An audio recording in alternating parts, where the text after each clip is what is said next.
Welcome back. You're still watching Morning Live. Now, it's day 2 of the ANC's National Policy Conference in Johannesburg. For what's on the agenda today, we cross to our reporter in Nasrec in Johannesburg, Samkele Maseko. Samkele, a very good morning to you. What can we expect from the sessions that are going to happen today?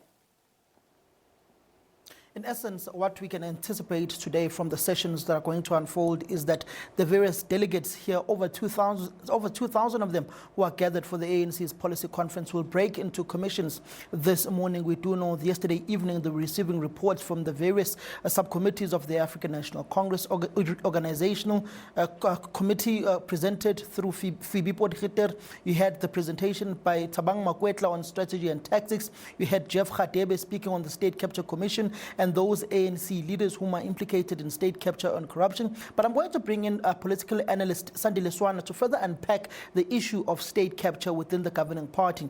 For instance, when you look at the input of the ANC President Cyril Ramaphosa opening this policy conference yesterday, speaking about the divisions in the ANC are not about ideology, but the divisions about contestation for positions, access to resources, and money. And there is nothing else that divides the ANC apart from those 3 issues, which breeds corruption, state capture, and abuse of state resources. Mr. Swana, just the essence of that diagnosis of the ANC president, which pretty much speaks to the diagnostic report of the then Secretary General of the ANC in 2017, which spoke about an intellectual and ideological bankruptcy within the ANC and how it breeds and manifests itself into the state, into state resources being stolen, and rampant corruption. Indeed, we must start where this whole thing started. This thing started when Mandela raised the alarm and said there are elements that are entering the African National Congress in the 1990s when he was president. These are careerists, opportunists, and criminals. And he advised Cyril Ramaphosa and probably Thabo Mbeki, who were the main young men who were running the show at the time, to get rid of these people. But my assessment of the situation is that over time, the entrance or the ingress of these types of elements who are largely criminal in nature and opportunistic in nature. By 2008, when Thabo Mbeki was recalled, that was the inflection point where the old traditional ANC type of cadre was overtaken by the criminal opportunistic careerist element, to the point that now the ANC was already captured. You capture the ANC first with careerism, criminality, and opportunism, and then you take the ANC as a vehicle to capture the state in order to line your own pockets and your friends and families with state resources for private gain. And also that the door that was open, there was that the ANC itself, even during Mandela's time, as Holomisa will correctly point out, was also receiving illicit funds to fund the operations of the ANC. And a lot of the people who are now charged, the likes of Sodi and so on, who are charged for state capture-related activities, were also funders of the ANC, stealing money to finance the lifestyle of the leaders of the ANC, finance their own lifestyle, and finance the ANC itself. When you look at the issue, particularly when you go back to the 1997 Mahikeng conference of the ANC, the conference in which former President and late Nelson Mandela gave the baton of the leadership of the ANC to Thabo Mbeki and to Jacob Zuma. You remember at that conference, Jacob Zuma thumped Winnie Madikizela Mandela, who declined nomination after Thabo Mbeki refused for her to go and consult the branches or the provinces that had nominated her. When you look at how he warned of these alien elements, and you fast forward them to the revelations of the Zondo Commission, the revelations on the asbestos, Friede Dairy Farm, not to mention how far the commission didn't go to the various municipalities where corruption is rampant. You go to Nelson Mandela Bay, for example, 100 days or so have lapsed since the election of the coalition government, which is about to be ousted by the DA-led coalition. They've not been able to elect branch CLOs, for instance, community liaison organizations within those specific wards of Nelson Mandela Bay. How do you then get rid of corruption when you've got a younger generation of ANC leaders whom are finding themselves being introduced into the politics of money? Yes, that is the word that you were using, which is political bankruptcy, because some people, obviously, with fond memories, they'll start talking about the spirit of Chris Hani, the spirit of Winnie Mandela. That spirit, that is not to say those individuals were holy or clean or anything like that, but there was an attitude that says, I'll give up my own life for the sake of the overall nation, especially the oppressed people of South Africa. Now, the bankruptcy comes in when you replace people who are grounded in political ideology with people who are therefore eaters. The ANC, as you correctly point out, and Julius Malema also pointed out, that they themselves were being exposed to expensive whiskies, all sorts of luxuries that are unthinkable.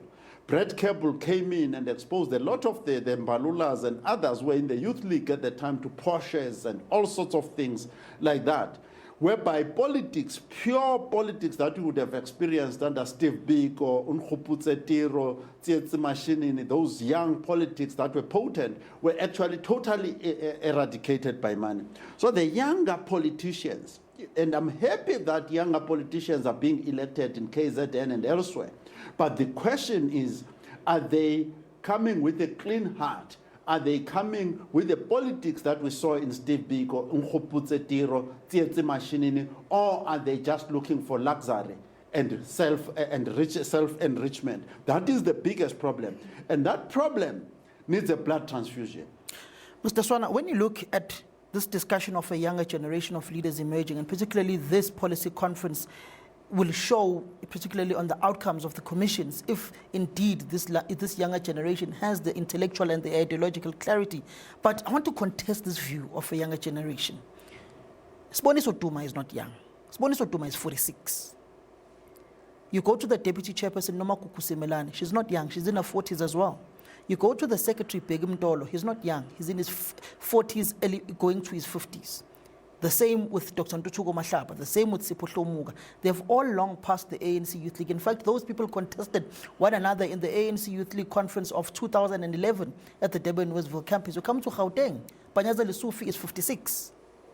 You go to the deputy chairperson of the province, Nomantu, she's not young, which in essence tells you, and the pertinent question is then, where is a younger generation that is below the age of 35?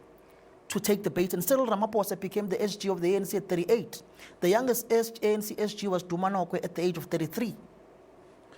Yes, there is, your question is pertinent. I have publicly said myself that probably we need people below the age of 40. That is one statement to start taking up leadership. There are issues, some of them are very practical, issues of energy.